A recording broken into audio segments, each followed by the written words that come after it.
मुझे ये भी बताया गया कि पहाड़ जैसी ज़िंदगी अकेले कैसे गुजारोगी, पैचअप कर लो। बहुत जवान थी तुम, बिल्कुल जवान थी तब। आई वाज आई थिंक 23 और 24 बच्ची थी यार। हाँ। तो फिर हुआ ये कि बहुत मुश्किल बात थी वो, बट मुझे बहुत सोचना था, मुझे बहुत बात करनी थी खुद से। अपने आप से गुफ्तगू का सिलसिला शुरू ही वहाँ से हुआ। सबसे पहले क्या काम किया था? रेडियो किया था और मुख्तलिफ जॉब तो की नहीं थी। फिर उसके बाद जब मैंने ज़रा देखा जायज़ा आसपास का, मैंने रेडियो तक कैसे पहुंची जब कभी ये अंदाज़ा ही नहीं था कि मेरे अंदर ये हुनर है? तो रेडियो तक कैसे पहुंची? इंटरव्यूज़ देने का बहुत शौक़ था। अच्छा। अभी भी बहुत है। अब तो खैर क्योंकि सब वाकिफ़ हैं मुझसे कि भाई ये टेलीविज़न में काम करती हैं, मगर जब मैं टेलीविज़न में काम नहीं करती थी ना, मैं हमेशा इंटरव्यूज़ देती थी। मुझे बहुत मज़ा आता था, चाहे वो मेरी रेलेवेंट फील्ड हो या ना हो। बस मुझे उस कसौटी पे बैठने का बड़ा शौक़ होता था जहाँ पर सब बैठे होते हैं और आपको एक तनकीदी जायज़ा ले रहे होते हैं। तो वो जो तनकीद है ना, वो तनकीद मुझे बहुत स्ट्रॉन्ग करती है, कैसी भी हो। कहीं पर भी जब ज़िंदगी की प्रैक्टिकल ज़िंदगी की इब्तिदा हुई तो संभल कर गिरना, गिर कर फिर संभलना, जबकि आपके अतराफ कोई हाथ ही ना हो। और ये कुदरती तरीके से हुआ। मेरी फैमिली बहुत अच्छी है, मेरी अम्मी बहुत प्यारी हैं, मेरी बहनें बहुत प्यारी हैं, मगर अल्हम्दुलिल्लाह जब मुझे ज़रूरत पड़ी कि मैं किसी से बात करूं तो वहाँ पर कोई नहीं हुआ। क्यों? वो इसलिए, ऐसे नहीं कि किसी ने जानबूझ के किया, ऐसा नहीं। वो हेल्प जो है वो आपको थोड़ी सी दूर सरक जाती थी। और मैं इस तरह थी कि मैं अब गिर पड़ी हूँ तो मैं उठूँगी कैसे? तो किसी चीज़ को पकड़ूँ तो उठूँ, मगर वो किस चीज़ को पकड़ूँ, कुछ नहीं था। इसलिए मुझे बैलेंस करना आया उस बारीक सी रस्सी पर कि किस तरह गिरना नहीं है। इसलिए मुझे वो बैलेंस आया। And I am so thankful for all those people कि I am so thankful to them कि जब मुझे बहुत शदीद ज़रूरत थी कि मैं किसी पेड़ से भी बात करने को तैयार थी, मगर एट दैट मोमेंट कोई नहीं था, दोस्त भी नहीं थे। नहीं, दोस्त नहीं बनाती। दोस्त बनाती हूँ और बहुत दोस्त भी हैं, मगर अगर दोस्तों से ये बात करना शुरू करूँ कि आज आई फील सफोकेटेड, और ये अब नहीं है, ये पहले था, तो दोस्त जो हैं वो बात पलट के कुछ और बात करना शुरू कर देते हैं। तो मुझे लगा कि उसकी अपनी कैपेसिटी इतनी महदूद है, मैं क्या बेचारे लोगों पे ये वो डालूं। फिर अपनी दोस्ती खुद ही से हो गई। अरे वाह। और जब खुद से हुई तो खुद से बात करके, और फिर बहुत प्यारे लोग भी ज़िंदगी में अल्लाह ताला ने भेजे मेरी, जो मेरी बहुत बड़ी गाइडेंस रहे, जिनमें कोई डिग्री नहीं मैंने उनसे बाकायदा ली, लेकिन मैंने उनसे सीखा उनके पास बैठ के। बहुत प्यारे प्यारे लोग हैं और मैं उनके लिए जो अब हैं और जो अब पर्दा इस दुनिया में नहीं है, तो उनके लिए मेरी बहुत दुआएं, स्टिल इन कांटेक्ट। और मुझे लगा इस सब पूरी कहानी से कि मुझे लगा कि अगर उलझ जाओ कहीं तो खुद को ढीला छोड़ दो। हाथ पांव हिलाने से धागे और उलझ जाते हैं। जस्ट लीव इट उस पे, और आपको जहाँ पहुँचाना है उसने वो पहुँचा देगा। इतना पक्का ईमान है। बहुत, क्योंकि जब तक लोग मुझे जानते नहीं थे तो क्या मुझ में वो ताकत थी कि मैं ऐसा कुछ करूं कि सब जान जाएं, मोहब्बत के साथ, इज्जत के साथ, कद्र के साथ। क्या इतनी ताकत थी मेरी? नहीं थी, तो अब भी नहीं है। वो पहले भी जिसने किया अब भी वही कर रहा है और आगे भी वही करता है ना। अकेली क्यों है अभी तक? क्यों नहीं दूसरी शादी की? क्यों नहीं कोई जिंदगी में आया?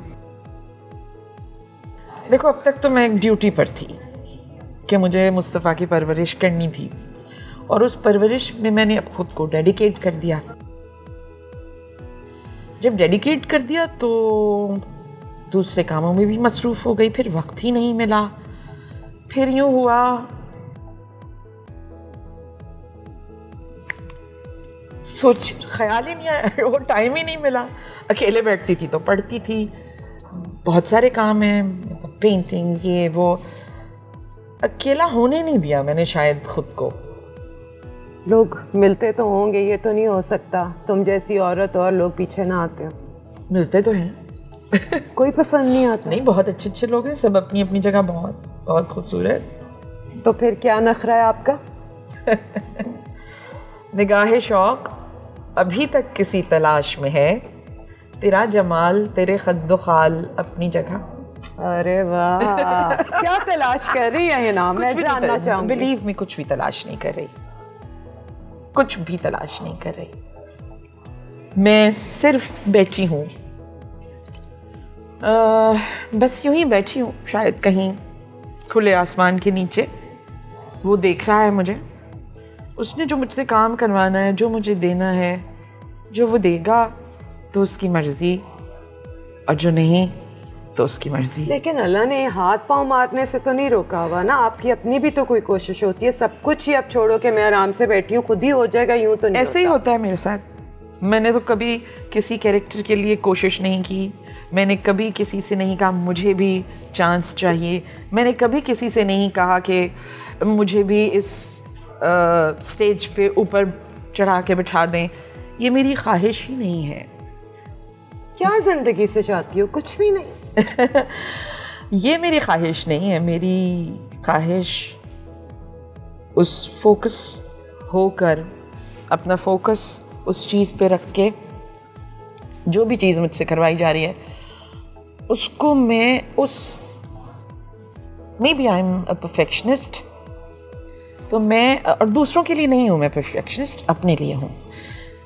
मुझे वो फोकस अपना बरकरार रखना है जिस पे मैं कुछ भी कर जाऊँ, कुछ भी मतलब कुछ भी बन जाऊँ, कुछ भी कर जाऊँ, एनी क्रिएटिविटी, जो भी करो बेस्ट करो। बस मुझे ये वो है कि अंदर रोशनी रहे, फोकस ठीक रहे नाम अल्लाह का, बस, और कुछ नहीं चाहिए। अच्छा, वो वाकया तो बताओ जो एक्टिंग में आई। मैंने सुना एक छोटा सा रोल कर रही थी और वो इतना अच्छा किया कि उसी वक्त अगले रोल के लिए चूज़ कर लिया गया। हाँ, मैं बताती हूँ। ये एक था शद्दी, शाहिद शफात, बिल्कुल, सानिया का हस्बैंड।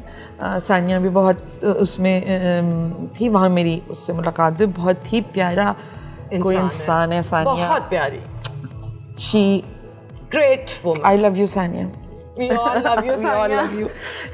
तो वहाँ मैं मिली थी, वहाँ पर शद्दी ने मुझे कहा कि ये कर लेते हैं काम। अब उसको हमने खूब बंगाली नौकरानी बना के, क्योंकि मुझे लगता और उससे पहले कोई एक्टिंग नहीं की। अरे कुछ भी आता नहीं जाता, अभी कख नहीं आता। मुझे क्या पता तुम्हारा अभी कैमरा कहाँ रखा हुआ है, थोड़ा सा इधर नज़र आ रहा है। So I really don't care about कि कहाँ कैमरा रखा हुआ है। इवन इन माई कोई सीन भी, तो आई एम लीस्ट बॉदर्ड कि कैमरा कहाँ है। वो डायरेक्टर का काम है, वो कर लेगा, मुझे मेरा काम करने दो।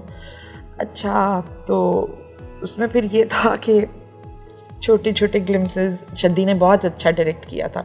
जब वो ड्रामा, उसमें ज़्यादा रोल नहीं था, दरवाज़ा खोलना, कोई भंगन झाड़ू लगा रही है, आई मीन भंगन क्या, वो मासी झाड़ू लगा रही है, वो इतना इतना सा था।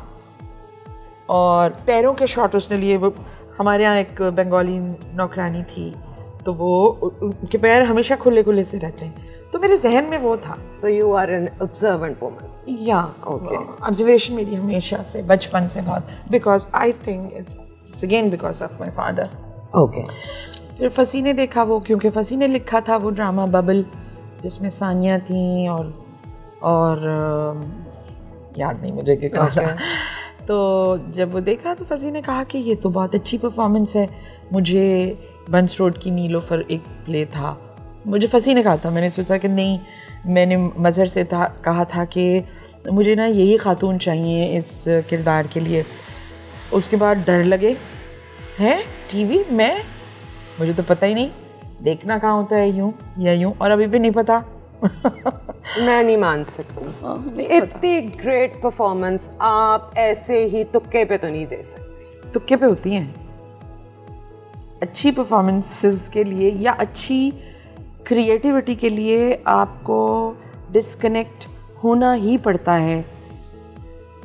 अगर आप डिस्कनेक्ट नहीं होंगे तो आप अपना 100% तो कर जाएंगे, मगर वो जो आँख आपको देख रही है, आपकी परफॉर्मेंस और उस आँख के बीच एक पर्दा हाइल हो जाएगा जो आपकी कमाल परफॉर्मेंस नहीं देख सकेगा अगर आप डिस्कनेक्ट नहीं हुए अपने आप से। अपने आप से नहीं, अपने आप से अवेयर रहना ज़रूरी है, मगर उन सारी चीज़ों से जो आपको कहीं से खींचती हों उस फोकस के बीच में। कैसे कर लेती हो? मुझसे तो नहीं होता। पता नहीं, आई थिंक इट्स अ ब्लेसिंग। मुझे लगता है कि ठीक ही है सब कुछ। जो कैरेक्टर भी किया अभी तक, वो उसकी मिसालें दी जाती हैं, चाहे वो मोमो हो, चाहे कदूसी साहब की बेवा हो, जितना भी तुमने सीरियस काम भी किया, अपनी अपनी जगह उन सब की एग्जांपल्स दी जाती हैं उन परफॉर्मेंसेस की। कैसा फील होता है जब पता भी ना हो कि मैं इतनी अच्छी हूँ? देखो, मेरा जो प्लेजर है ना, वो किसी चीज़ को देखकर, किसी के किरदार को देखकर उसमें ढल के उसको एक्ट करने तक का है। रिजल्ट जो भी मिले, शोहरत जितनी भी मिले, कोई फर्क नहीं पड़ता।